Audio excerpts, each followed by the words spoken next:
And ladies and gentlemen, we are back with another installment of this yet unnamed new solo project of mine on my YouTube channel. Today, we have the opportunity to speak with a very good friend of mine. He is actually back in Trinidad and Tobago, which was my home country. For those who don't know, I left Trinidad and Tobago 2 years ago. I'm now living out in the UK. And this was a friend of mine I knew many years ago. Back when I used to spend a lot of time in the pool halls, the bars, and some of the party locations. So yeah, and he is quite a renowned photographer right now back in Trinidad. So on the line with me today is my friend Aaron Richards, out in Trinidad. Aaron, how are you doing, my friend? I'm good. I'm good. Yeah, Can't you want to complain. introduce yourself to the people? Just give a little background of where you are and what you're doing. Let's see how to do this. Started off in IT. A friend, I used to do music at a point in time. I know you would know this, but I know, I yeah, remember that you were using Reason and Cubase. yeah, that was yeah. I I remember started you off in then. music, and a friend of mine introduced me to video production / photography, and it was really something I liked. So I kind of dropped the music to do that, and I've enjoyed this existence. It's been a lot of learning because there's at the point in time there wasn't a school that you could go to, so it was more trial and error for everything. Or You you were go on YouTube self-taught. and you learn. Yeah, for the most part. Wow. And it's just YouTube videos, figuring out something, um, going down odd roads until you got it right. Yeah. So it is not was it is a fun learning experience because there's always something out here in this field that you don't know and is applicable, and it could improve how you go about doing something. Excellent. Whether it be photography or video or whatever field, it's always fun to keep learning, to keep seeing something new. Correct. I mean, like people like our international audience may not know, but the photography thing in Trinidad has exploded. I would say probably in the last 5 to 10 years. Would you say? Yes, it did. It really did. But I think one of the problems that came with that was the monetary income dropped drastically over Right. that same time frame, because everybody realized that there's money to be made, and majority of the people who decided to come into the field to make some money already had day jobs, so they saw this as extra money, so they didn't need to charge as much, they didn't need to pay rent, they didn't need to cover bills. So it was like, yeah, all right, so if the going cost to do X is $5,000, I could do for 25. Right. And multiply that by 10 years of people just continuously saying, I don't need to do as much, I'm just doing this for exposure. So Right. there's certain aspects of photography that was a good income is now nothing. Right. I mean, I have a friend out here. Her name is Sulan, and she was from Guyana and Trinidad. Her parents were from both, and she did erotic photography in the UK, and she has the same problem even to today. Right? There's so many people jumping into it, and the competition is very fierce. And but I mean, you've really carved out a niche for yourself. So most people would not necessarily know your business is ADR photography. ADR Productions. ADR Productions. Thank you for the correction. No problem. You're on Instagram and all these places, and Yeah. you have got a niche market in terms of you got some absolutely beautiful women that have showed up on your Instagram feed. How many followers do you have on Instagram now, if you don't mind me asking? I have no idea. Let me check. Yeah, check it. I honestly, like, this is maybe bad of me, but okay, so I'm at 2,900 followers. That's not bad. That's a lot more than me. There are too many ways to pad numbers now, so I don't really check. I actually just check to see how many people actually interact with my video, and that is more a sign for me of people actually paying attention Right. Right. over the numbers game, because you could pay for followers now. That's true. That's true. Actually, I know the click farms and stuff. So how I mean, obviously you loved music. You started off in music, and I think that was one of the first chats we had. I think you were living in the St. James area, and you and I had a quick conversation about Cubase and Reason and stuff. And you had a nickname back then. Do you still carry the nickname? What was it? Tiny. I can't get rid of it. That is the weird thing about it. And for the listeners, how tall are you actually? 6'8". 6'8", and you used to go by the name Tiny. it is a weird name that I've never been able to get rid of, because Do you mind everywhere. I honestly don't care. Okay. I think it suits my personality. I don't, because of my size, I don't tend to make that much noise, so it works. Fair enough. And so yeah, you had the nickname back then, and so you say you started with the photography. Somebody introduced you to that. Was there a moment? So you're learning, you're watching YouTube. Was there a moment when you took a picture or you saw something, and you just fell in love with it? Like, was there a moment like that? It was literally the first time I held a camera in my hand. I was working on a set for it was Isaac Blackman, a song by the name of Old School Love. Yes. And the guy was like, "Hey, I need some photos." I was like, "Oh, okay." And he's like, "Here, there's a Nikon D90 or D70. Can't remember which one." He was like, "Take pictures. This button does this. This button does that. This is how you increase the amount of light. This is how you decrease the amount of light. Take pictures." And I went around just in awe of the idea of being able to see something and feel a creative energy off of it. Really? I was like, yeah, I need to get a camera. It took a while, but I was like, after that night, I was like, yo, I need to get a camera. You felt it. There was something that resonated with you really deeply. Yeah. And what was the first camera that you got then? First camera I got was the Nikon D70. Right. 2500 TT on Amazon. Wow, that's good. Yeah.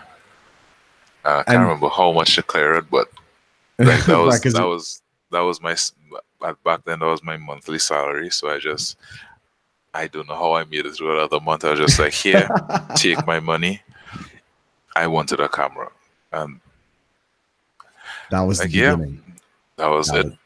So once you got the camera, what was your first job or your first gig? What did you do when you first got your camera? I actually didn't start taking jobs until maybe a year or two later, because I have this weird thing where in my mind, okay, let me break this a little bit. According to the timeline you're working on in film, you could get 24 frames, 29 frames, 48.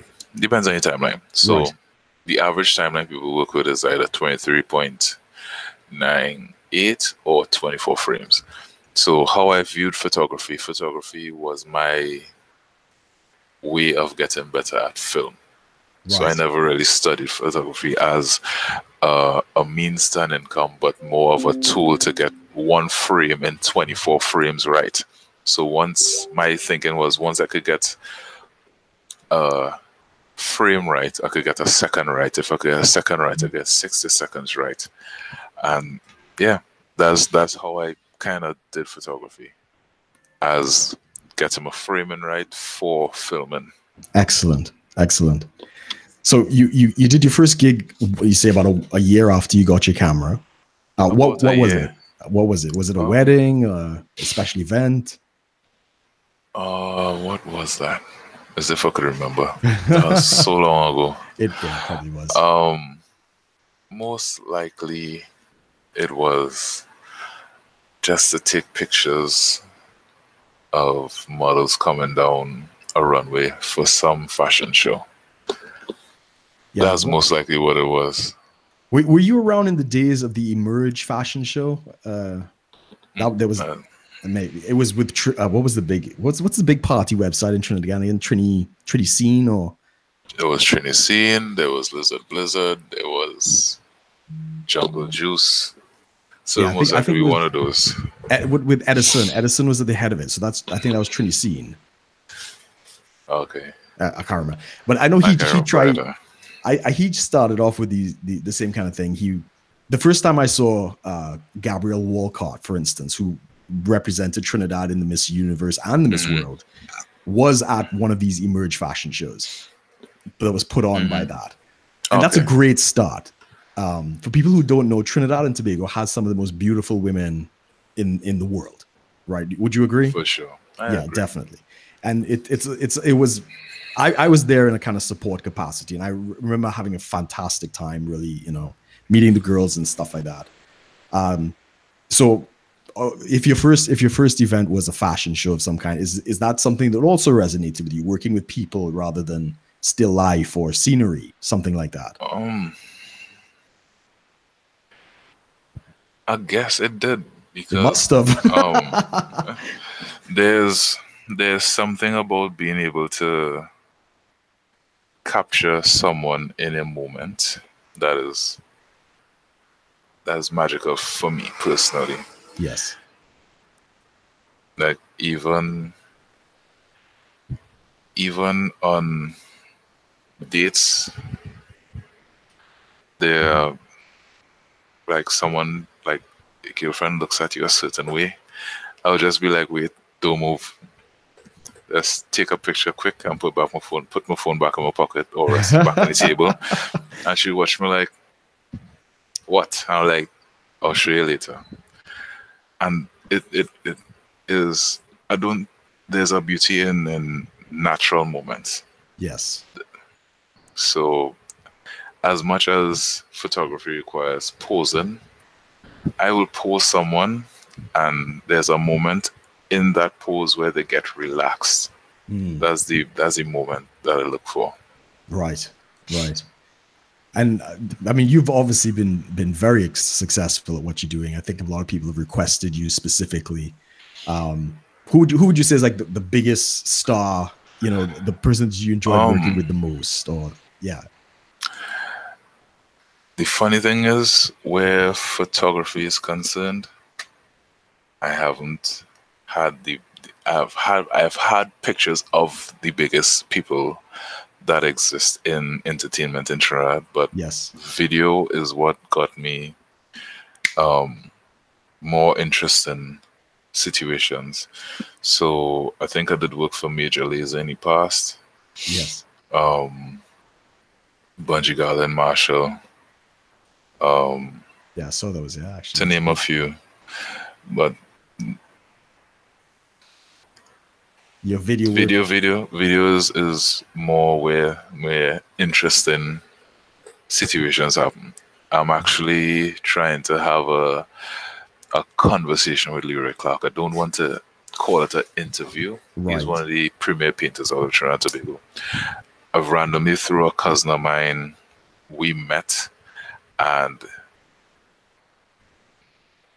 I just got the urge to film him. And I asked him, I was like, could I film you? Could I have a conversation with you? And he was like, about what? I was like, anything that comes to your mind. Fantastic. And he was like, I can't just speak about anything. Give me a topic. And I was like, okay.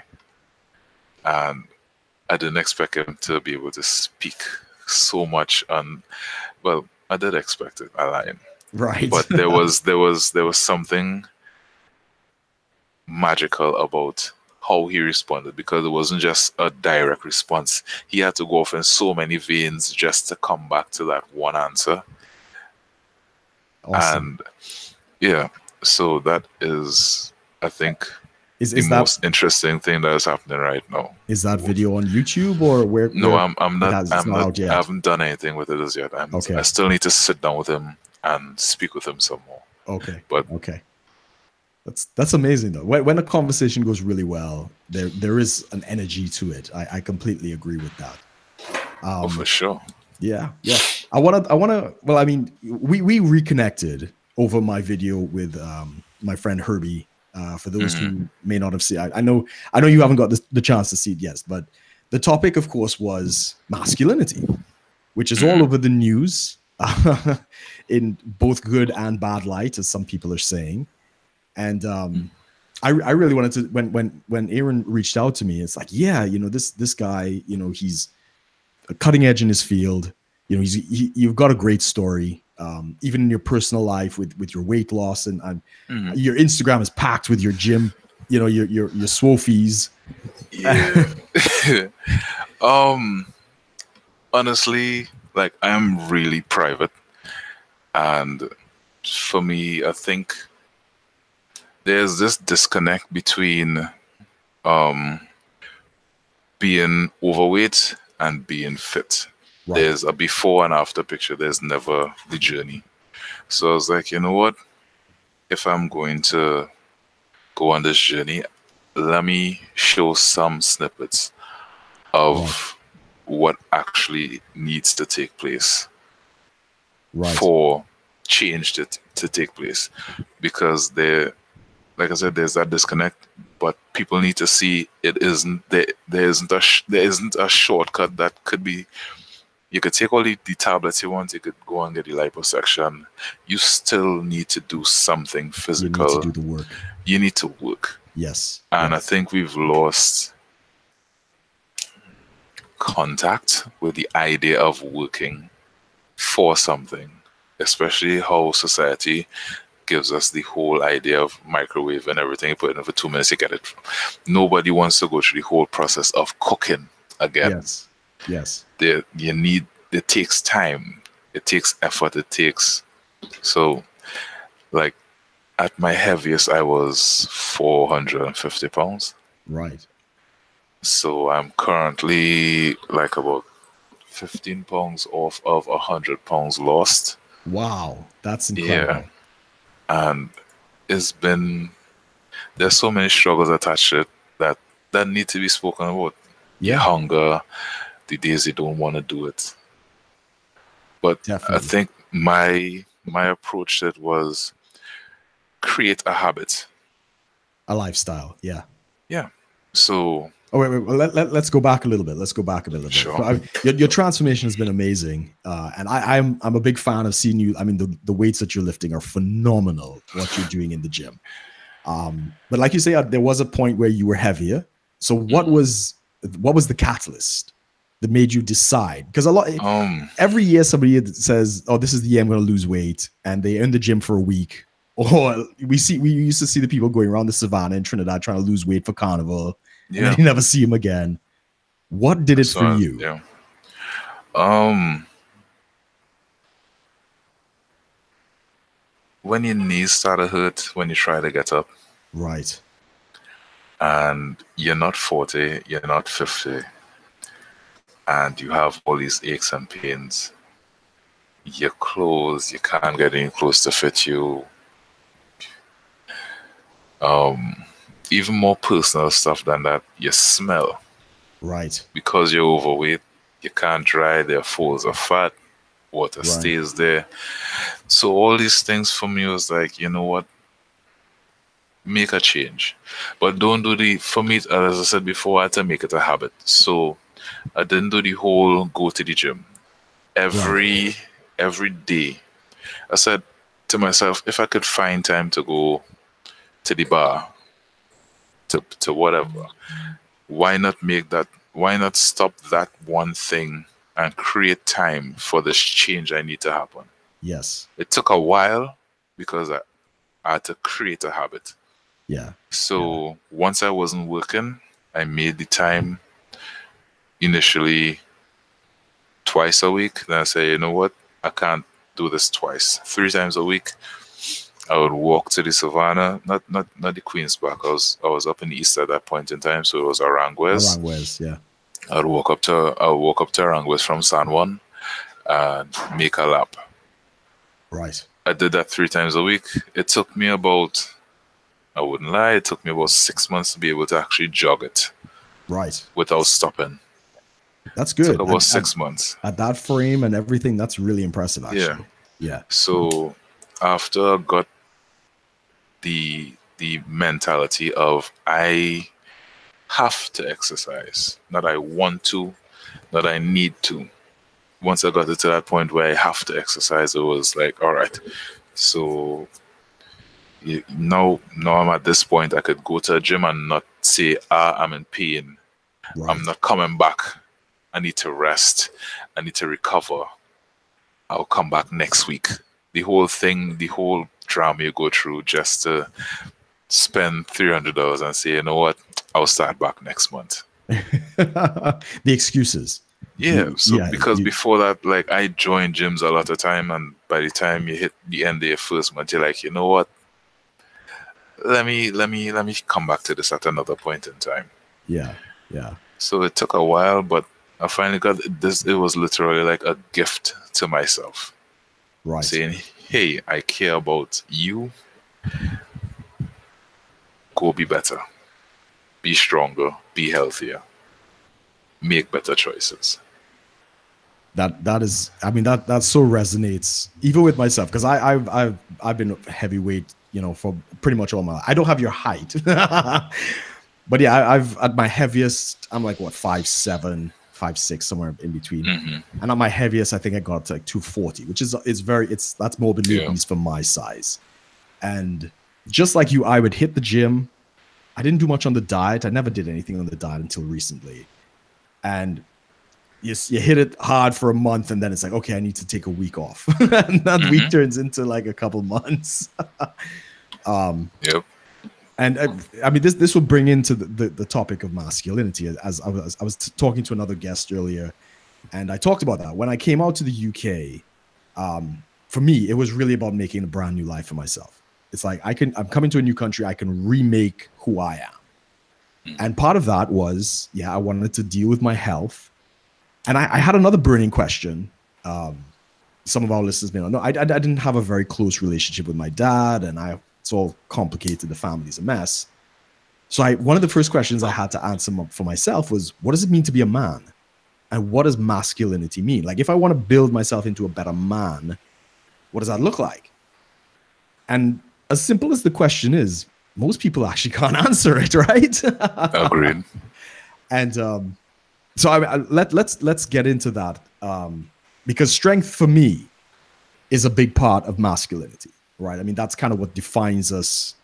You know, we're stronger than women. On average, we're stronger than women. All right. And it's something that, like you say, we've lost the connection with work, right? In terms of physical labor, in terms of, you know, people get frustrated waiting on instant coffee, right? Yeah. So that is true. What does masculinity mean to you? On a base level, it one word comes to mind, and that is responsibility. Yes. You don't really have to go beyond that. And right there, I was like, I had to take responsibility for myself. Like I said, it was a long journey. So I couldn't want change from the outside without me being able to change. So first thing that I had to be responsible for was me. Yes. And as long as you can be responsible for yourself, you can then take into consideration others, a wife, a child. Correct. A job, a business. Yeah, I totally understand that. And even for myself, like when discussing the issue of masculinity, it was always, I take the Jack Donovan view, which was, he wrote a book called The Ways of Men. And he basically summed it up in a sense that masculinity was all about, you know, from the times of the tribes, you had to be strong to defend the tribe, right? If something was happening. You had to be resourceful. So you had to have some kind of, you know, talent. You got to be a hunter or a fisherman or something like that. And you had to have honor amongst the tribe. You know, you're a man of your word and the integrity. And if any of those things broke down, the tribe would kind of fall apart. You know, there'd be infighting and discourse and stuff like that. So you know, we don't live in the time of the tribes, right? We live in modern times now. So strength has a different meaning, and these different types of things. But all of that is summed up with the premise of taking responsibility. Exactly what you said. You're taking responsibility for yourself, for your tribe, for your family, for your community. And I think that's been missing. A lot of young men today don't have that. What would you say? Yeah? I agree. And I don't know how to say it in a nice way, but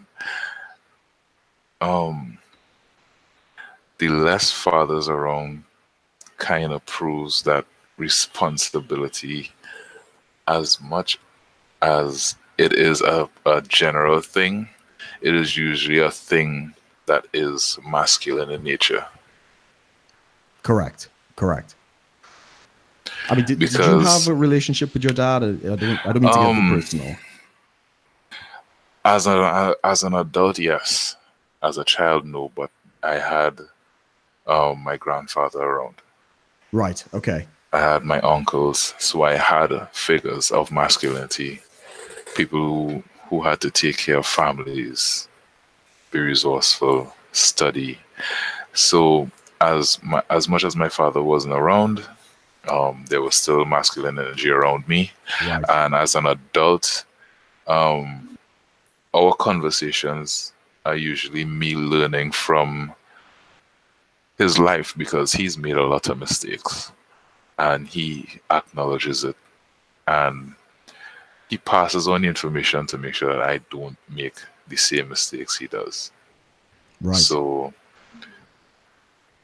I can't really call him dad, but he has become one of my better friends. Right. That's yeah, I understand what you're saying. So I mean, like when you got into your weight loss story, was there somebody that you envisioned or like inspired you to keep going in that journey? Honestly, before I started, there was this guy on YouTube called C.T. Fletcher. I know him. Yeah, I know the guy. And like I sat and watched his videos for a couple of months. Just like, this guy is so motivating. I wish I had someone around me like him. And after a while, I began to realize I am watching him. Right. He doesn't need to be here physically. The message wouldn't change. Correct. So it was, yeah. I just got up after a while. I was like, you know what? I need to be the change. I need to create that energy within myself. And I did. You did. I did. Your story is quite remarkable in that sense. I mean, shifting careers is bad enough, changing, what you want to do in your life. The body transformation, as again, I'm very inspired by what you're doing. Even for myself, I'm pushing myself now, 5 a.m. in the morning, and this is the UK. It's freezing, right? It's like 0 or lower. And I'm getting out to the gym 3 times a week. And I see like a lot of the guys are now taking care of it. Even the proprietor of the pool hall that you and I used to go to, I see he's lost a lot of weight. Yeah. He wow.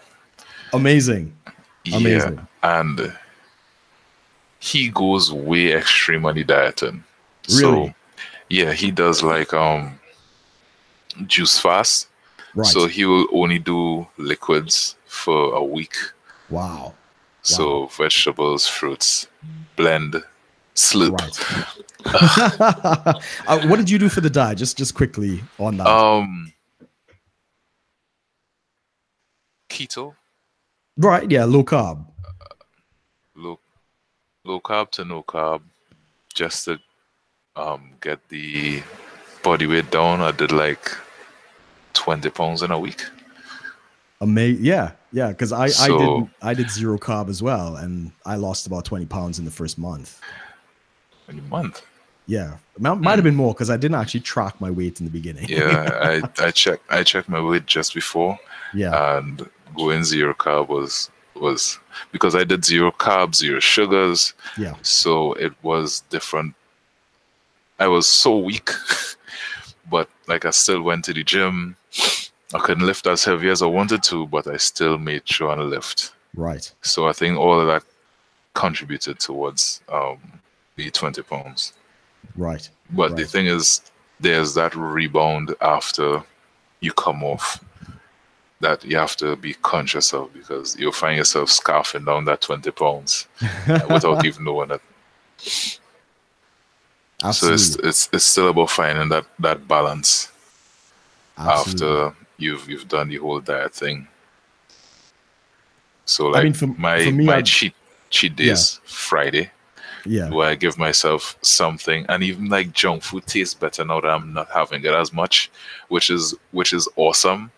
So like Friday or Saturday, like, yes, I get to eat this piece of nonsense, but it tastes so good now. Right.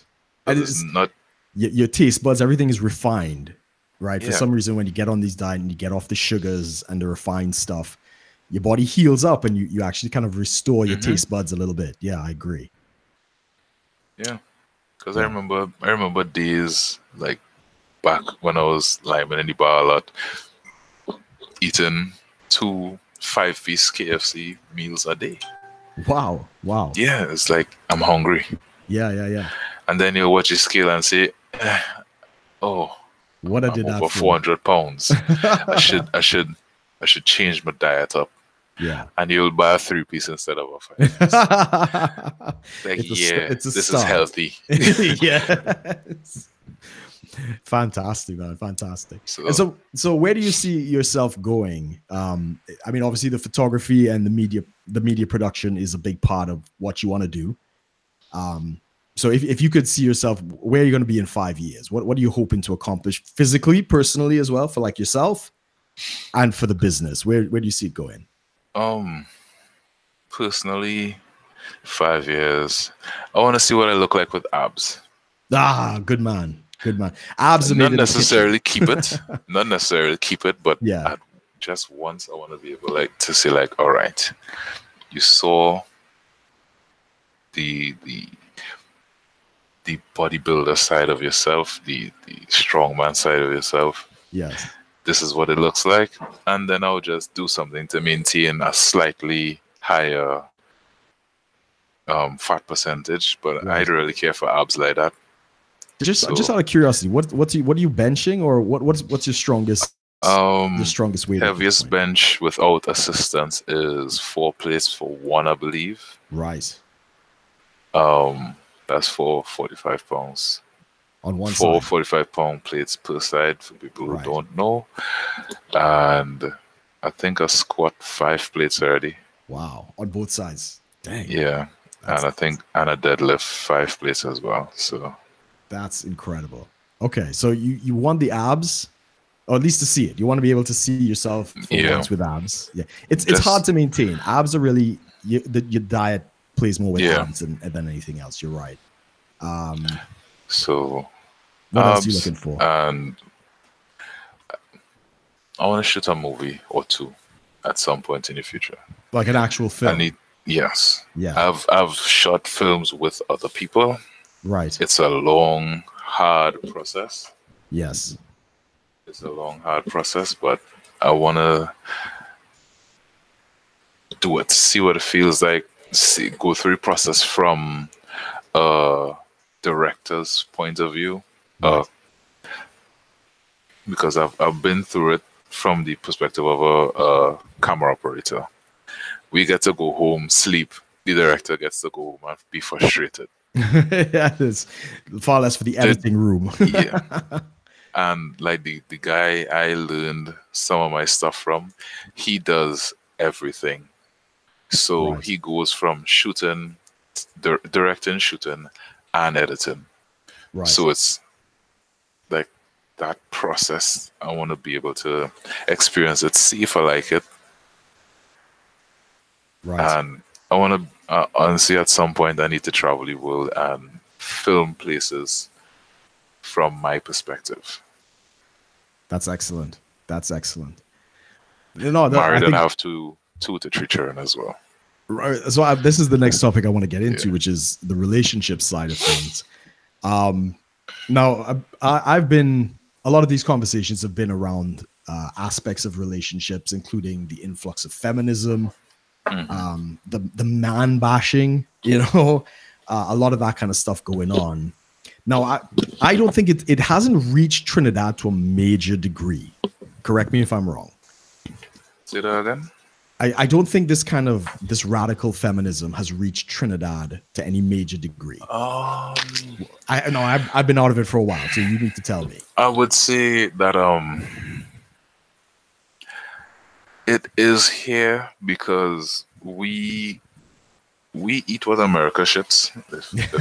That is the expression, yes. So it is here. It is mostly on the campus. Universities, yes. Yeah. So it is here, quietly rearing its head. Like there was this what instances?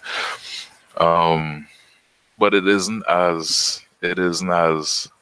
poisonous as I've seen the American version of this.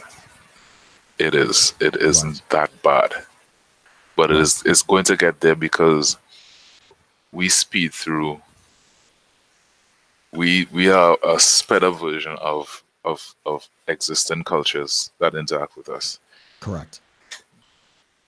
So we're going to have that whole feminism movement just up and push in a little bit. I expect it to happen sooner than later.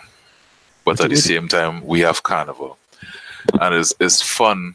It's fun to watch women speak on objectification and then jump up to a song that is basically objectification. Objectifying women. Right. For our listeners who don't know, Trinidad has one of the biggest carnival festivals in the world. We've exported it. So Notting Hill Carnival was done by a Trinidadian. The only one that's bigger is the Brazilian Carnival, which, it's not the same. It's not the structure that we have in terms of the bands and stuff like that. And the music of Carnival in Trinidad is soca music, of course. It's taken off around the world. They've got soca fans in as far away as Japan and, all of these great things. So it is one of the big cultural exports of the country. And it's a 2-day party on the streets of the capital city. They have one in Tobago and one in the southern city of San Fernando. But the Port of Spain one is the big one. And it really is a display of flesh, right? The women are in their bikinis with feathers and other things. The guys are, shirtless. And it is very, very sensual and body exposed. And you're not going to get that out of the Trinidad culture. That's not going anywhere. Mm-hmm. And all of the well, not all, but a lot of the music glorifies, beautiful girls dancing sexy and all that kind of thing. And I think that is the one pushback Trinidad has against this kind of radical feminism. That in the culture, there still is that kind of girls are sexy and men are the pursuers. We have it in the music, in the carnival and everything else. But it could be under threat. What do you think? What do you think? I doubt it. That because carnival acts as a reset for people. So if you're stressed, down, need to relax, that 2-day exercise while drinking copious amounts of alcohol is that catalyst for so many people to get through the rest of the year. So yes. I don't think that even if feminism becomes a thing down here, there's going to be carnival. So they might argue and fight and push and all that all year, but around carnival, that same woman who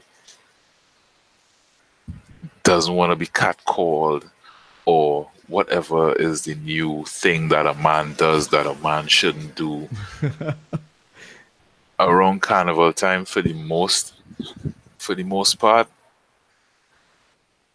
they want that experience Right. of being wanted, of being seen as sexy, as a camera on them to be able to show off their body. They want that. Correct. Correct. So as long as women want to be wanted visually, Yes. and carnival is that stage to be acknowledged, Yes. is there's gonna be a push-pull relationship with feminism. I agree. I agree. I just did an interview. I think it's coming out later this week with Kirk Megu, Dr. Kirk Megu, and he and I had the same discussion. And I told him it's in the universities, because the last time I was there, I went to meet a friend of mine at the UE campus, University of the West Indies, and I did see somebody spray painted on some wall something about the evil patriarchy or something like that, right? So it's the feminist narrative, and he mirrored exactly the points that you're making there, that because of the multicultural nature of Trinidad, yes, they tend to pull things from the US and other things, but we also have like our own tolerances and our own culture and these other things. And for the most part, I completely agree. Women, and there are beautiful women want to be admired, they want to be pursued, and they can talk a big game sometimes, but that dynamic hasn't changed. You don't have the gender fluid and men who think they're women. Oh, it's coming. I know it's coming. It's coming all over the world. Yeah. But it's not a big thing in Trinidad. It's a very subculture, while it's mainstream elsewhere. Would you say? Yeah, it's a subculture, but I would say the politicians here are trying to prove how progressive and future thinking and whatever else they are. So it's gonna rear its head soon enough, and we're gonna have 75 genders and genderless birth papers and all that good stuff.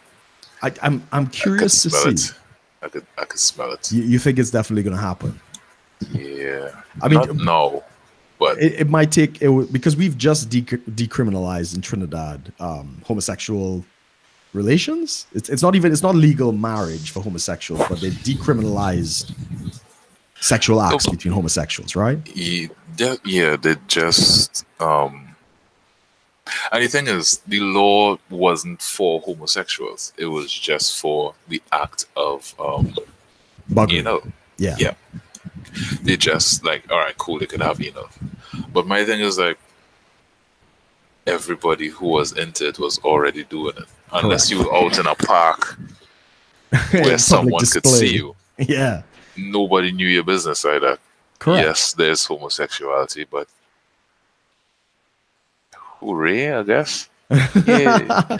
Now you could still have sex in the privacy of your home, and it's legal. Yeah.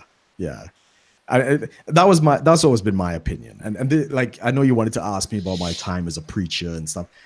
I've never really been against homosexuality, because I've had many people in my family who, some uncles, some of my friends growing up, they, later they came out of the closet to me, and, I'm still their friend and all this other kinds of stuff. So yeah, that was always my attitude. It's like, whether you get the law to pass it or not, people are going to do what they want to do regardless. Yeah. Right. Trinidad is that kind of country. Yeah, exactly. I mean, I tell stories about the speed limit in Trinidad. Has always been a kind of a suggestion, and until they got the speed guns and raised the fine for speeding, then suddenly everybody's obeying the law, right? Yeah. But it's always been kind of live and let live, Then, like, a big thing for me was when my dad and my family used to go to Mayaro, you would stop at every bar to buy a drink, drive into Mayaro, right? Yeah. And like, some of the names of the bars is like the first and last bar. Like, this is the first bar you're going to see in this area, and the last one you see till you reach Mayaro, right? And that's the drinking culture, even the drinking and driving culture that's against the law. The culture supersedes it, in a sense. Yeah. But it's slowly changing. And this breathalyzers. Yeah. Because especially as it is carnival time now, and it is a very long season. Yes. Like, once the heavy less, so like it's like, let's say 10 parties a night on certain nights, Right. and the major roads out of these parties, Yeah. police are waiting with breathalyzer tests Yeah. to make sure that, yeah.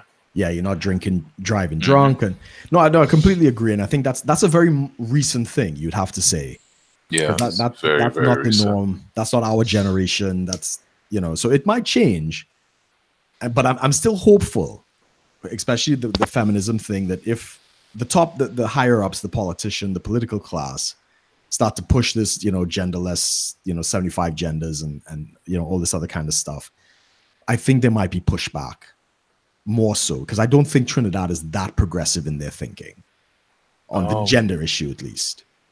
Yeah, We'll see. I really hope it doesn't get to that. Yeah, and it's I not that still we have have sure anything to make. Yeah, we don't have anything against anybody like a transgender person and stuff like that. We just don't want this stuff forced by law on people. Yeah, if you want to do something to yourself, no problem. Correct. But you must also be willing to understand that it is not normal to chop off your own penis. Right. It is not normal to take copious amounts of testosterone to grow hair in your face and cut off your breasts. Right. But if you want to do it, go right ahead. But don't Correct. expect me to see it or perceive it as normal. I will not be disrespectful. Correct. Maybe I might be. But right, respect is earned at the end of the day. At the same time, if that's a decision, understand that as a people, we are not supposed to just accept it and be like, fully dick inside. Well, what we gonna do? is still seen as is odd to me. I agree. But if it is your body at the end of the day, do what you want. Yeah, you do you. And I think most Trinidadians are like that. They don't necessarily understand it. I don't even understand it, fully to this day.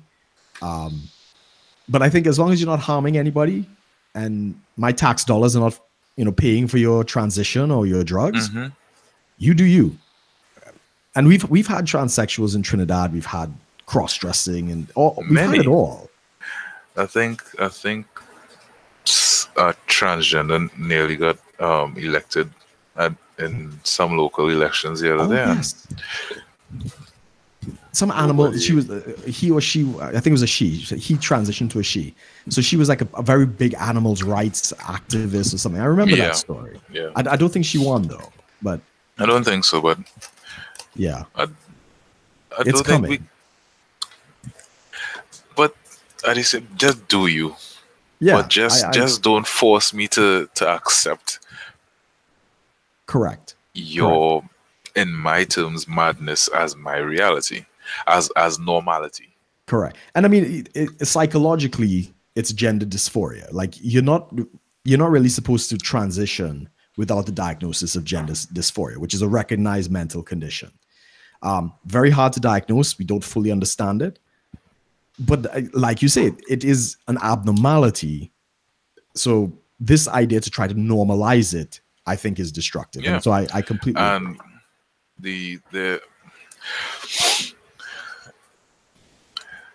The thing that they're pushing it with children bothers me. Oh, tremendously. I think that's because downright child abuse. It is. How can sex with a child be wrong, but changing a child's sex be right? Correct. That to me is the same plane. You are now going to force something unnatural to happen to a child because a child said, "Hey, I feel like a girl." Right. You feel like a girl? Yeah. So imagine if that happened when we were children. Would your mother buy a mask and a sword and a horse for you because you thought you were Zorro? No, she probably would have beat me until I made sense, right? Exactly. So how now can you give a child who's confused about breakfast? Yeah, a bunch of hormones.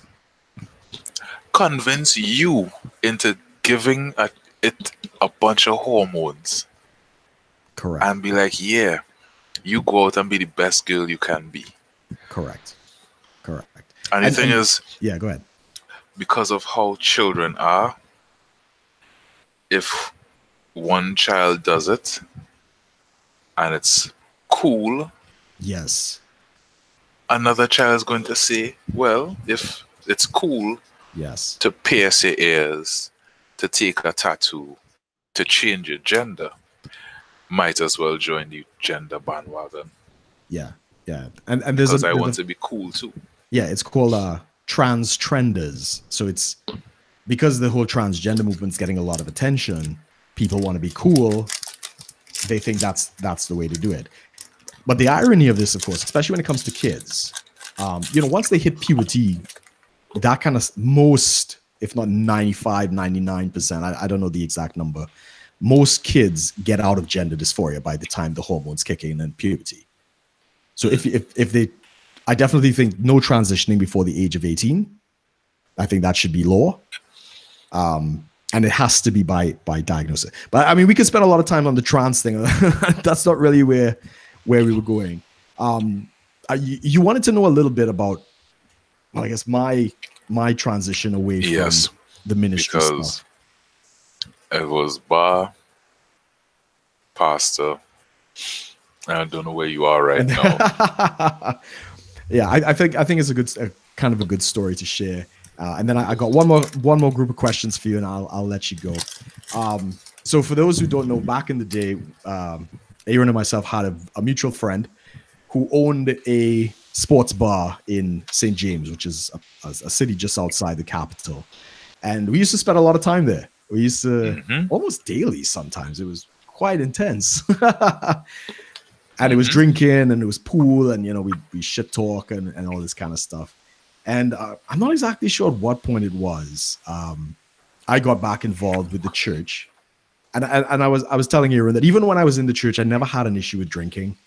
I always knew that church history was full of beer brewers and wine, and it was only when the Puritans came around they actually took the wine out of communion and they replaced it with grape juice. But they couldn't do that because you needed to pasteurize the grapes. You have to keep them from fermenting, which required technology. So the church had a very complicated relationship with alcohol. And I always sided on, look, if you want to enjoy a drink, go ahead. So I never had issue with that. But yeah, around that time, I was in business partnership with, the proprietor's father at the time. We were doing some business. 2008 came, and the property that we were investing in, it went belly up. And I was in a pretty bad financial state at that point because the project, it was underwater. We had borrowed more money than the price that it was worth once the collapse had happened. Okay. So at that point, it was bad. It was a lot of debt and other things. So I got very much involved in missionary work with these Christian groups. And there was a traveling minister. His name was Pete Cabrera Jr. of Royal Family International. He came to Trinidad, and we met. We went to this thing, and he and I got along like two peas in a pod, just like long lost brother. Where have you been? My brother from another mother. And he basically turned to me and said, "You need to get off this island. Come with me." And for the next 3 years, we just traveled the world. And I lived with him. I lived with his family. We traveled. We did a lot of preaching stuff. And basically, because there was no work for me in Trinidad at that time, it's like, may as well, spend some time doing this, right? So, I mean, there's a lot of interplay in that. There was a church that I helped build. I was kind of like, I wasn't in the leadership, but I was like there very often. Me and them kind of fell out. They started attacking me, and like even one of the biggest churches in Trinidad, which was Trinidad Christian Center, they publicly denounced me from the pulpit. Right? Oh wow. Yeah, telling people if you have him on Facebook, get him off, and it's just a lot of drama. So yeah, I traveled the world. I think I finished up in 2015. That was kind of like the last trip out. It was Canada, and I just felt like I've done enough. like really resonated with me. Like, I could do this if I want, or I don't need to. Like, whatever, spiritual mission I was on, I felt was accomplished. So Okay. I decided I'll try and make a new life for myself, and I started making plans to come out to the UK. And so I moved out here. I did some training in financial market trading. So that's my profession right now. I trade currencies, I trade stocks and options, my own money. So, I don't have a boss. I'm working for myself. And I created the YouTube channel. I've been involved in podcasts and media. And that's the trajectory I'm on right now. So yeah, that's where I'm at. That is interesting. Yeah. I I mean, didn't I there's a didn't know lot all more of that to it, but happened. yeah. Yeah. Yeah. I mean, we've lost touch over the years, but it's always good to Well, reconnect. yes, it is. I mean, it's the same thing. When I saw the pictures of you in the gym, that leg press machine that you were on with all the weights stacked up, it was insane. Yeah. Yeah, yeah. I'm glad you caught that on your Instagram. That was very impressive. That was. But is the pain afterwards? No pain, no gain, right? Yeah. No. Also, where the weight loss is concerned, have a masseuse that you could always go to. Let me put it out there. Have That's somebody good. that could see about muscles Yes. after Yes. a while, because you're gonna get tight and it's gonna feel really bad. Yeah. And a deep tissue will solve that. Saw that right up. Yeah, you need that. So I don't want to go on too much longer, but I must ask you. I understand that you're seeing a young lady now. Yes, I am. I want to discuss a little bit about your interaction with the ladies before the weight loss and after the weight loss, and if you noticed the difference.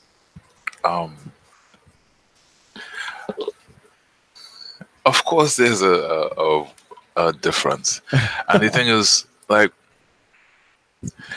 before people were like, "Oh, you're big," but now it's like, "Oh, you're big and strong." Right. Right. Okay, so like, random woman just like, "Hey, you could lift me up." I'll be like, "What?" And you probably have. You probably have picked up a couple girls randomly, right? And it's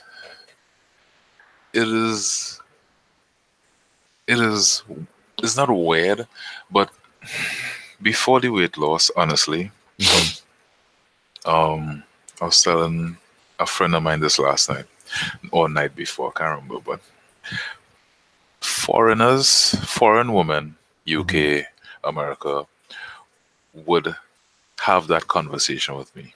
Right. That, "Oh, you're big. How strong are you?" This was before the weight loss. Right. But now that conversation has happened with local women. Right. You're catching the eyes like, of local women. Yeah. Yeah. Yeah. Yeah. Yeah. A girl messaged me like, "You're my MCM."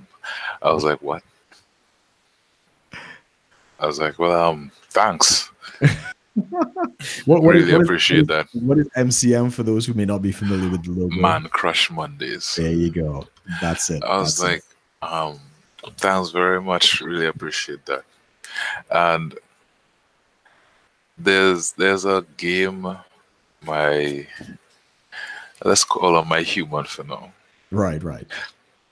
My girl and I but she would just bring it to my attention that, "Hey, that girl is watching you." Right. I'll be like, "Where?" She's like, "Here, right there. That girl is watching you." Right. So we're out to dinner last week Friday. A little bit of sushi.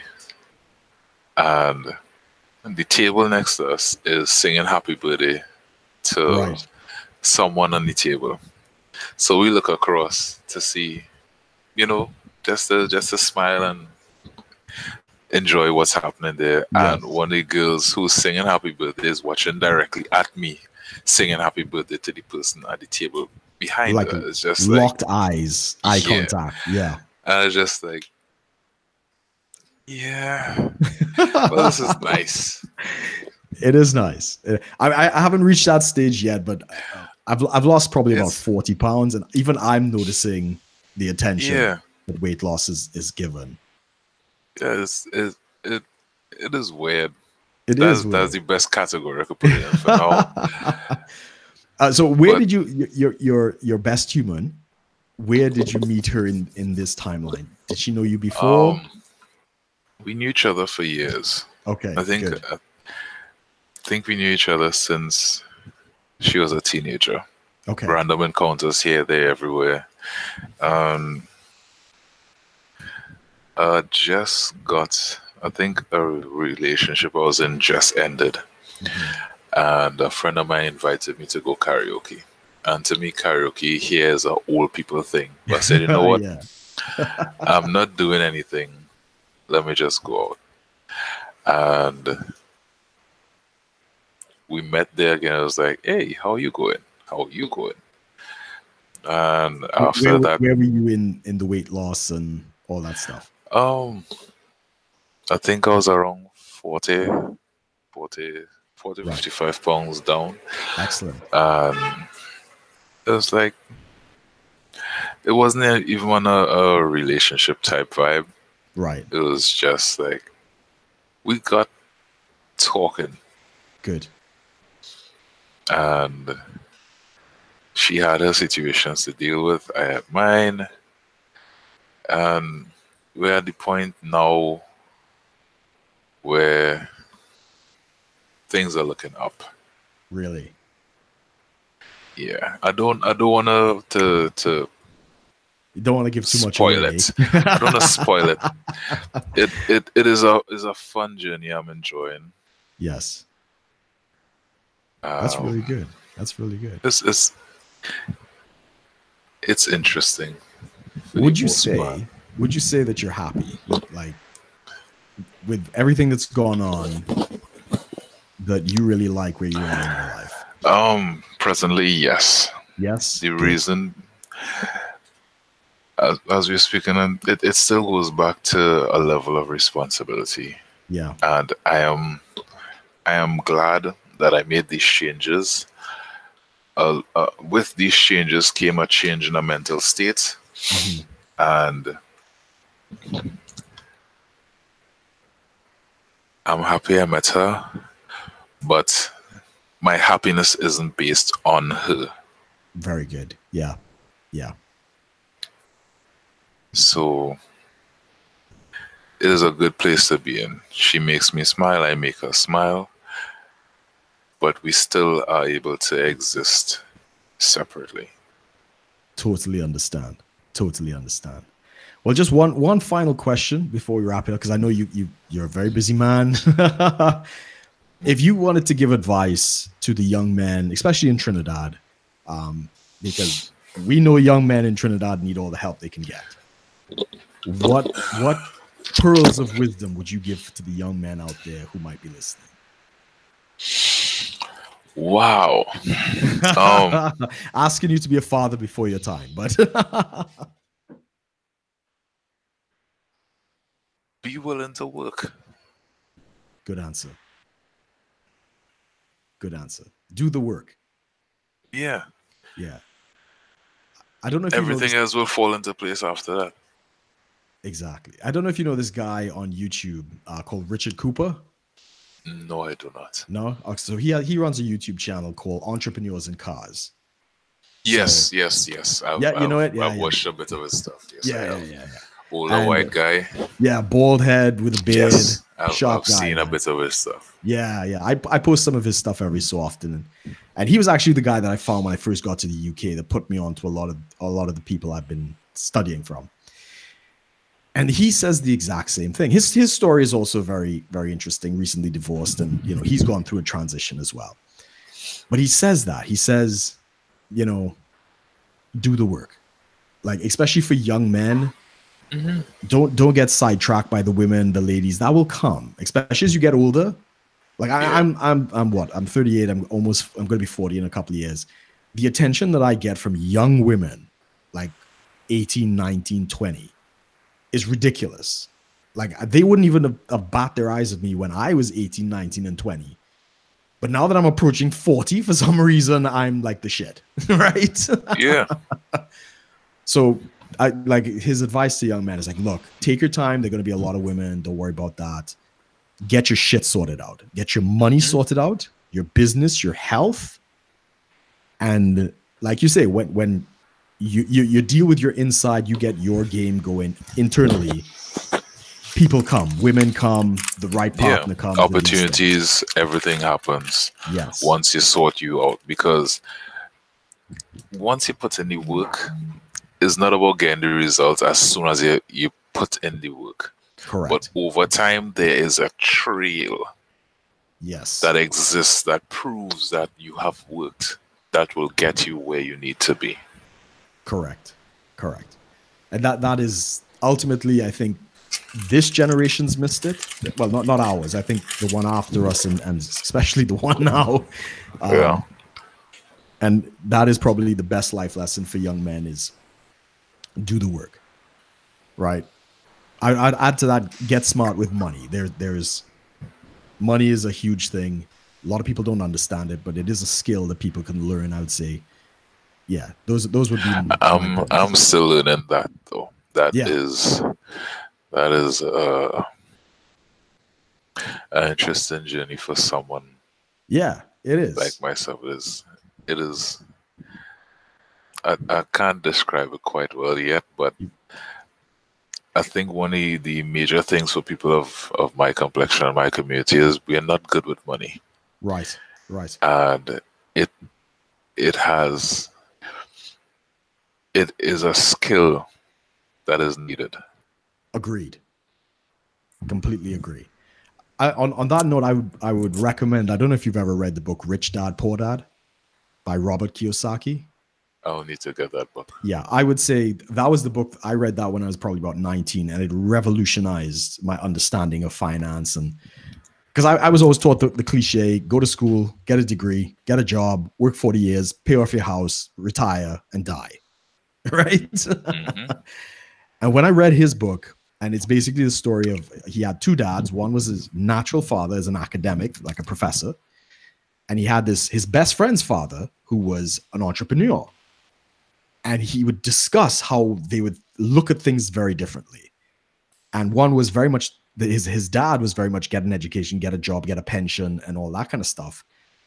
And the other one was like, build a business, learn to invest, buy assets, don't spend your money on liabilities, et cetera, et cetera.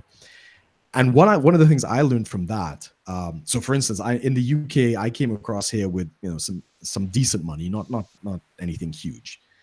And everybody expected me to buy a house, right? Because you need a place to live. And I tried to explain to them, a house is an expense. Even though I'm living in it and I own it and it might go up in value, I still got to pay the taxes. I got to pay the rent. I got to pay the repairs. And I'm not going to get that return unless I sell. And I'm not going to be selling anytime soon. So what I bought instead was rental property, like 4 of them, right? Well, I think it's 4 now. And all of my, the bulk of my money is in property right now. And that pays my base salary, right? I don't have to touch my investment fund. I don't need my trading. If I didn't trade, my money is sorted. Like I've got money for the year and I don't have to do anything. I'm not going to live well. I can't go party in like Cirque du Soleil in London, but I'll pay my rent and I'll have food, right? Yeah. And the whole thing is, everybody said, well, you're wasting money renting. I said, no, I'm actually saving money by renting because, in either case, either I'm paying a mortgage and interest or I'm paying the rental and I don't have to pay the maintenance. And my money is now working for me instead of me working to pay off a house. You understand? And I got that concept amongst many others from Robert Kiyosaki's book. I highly recommend it for you, for everybody who might be listening that wants to really get a foothold on that issue. So in closing, my friend, anything you want to add? Any last words? How can people get in touch with you? I think that's the big one. My professional page is ADR Pro on Instagram.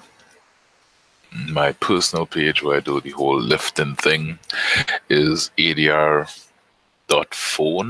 if I'm not mistaken. Right. Let me just make sure that I'm not sending people to someone else. You could send it to me, and I'll make sure that the proper links are below this video for anybody who wants to get in touch with you. Yeah, man. Are you on Twitter or anything like that? I do Twitter, but it's not like something I do. Yeah, I'm the same thing.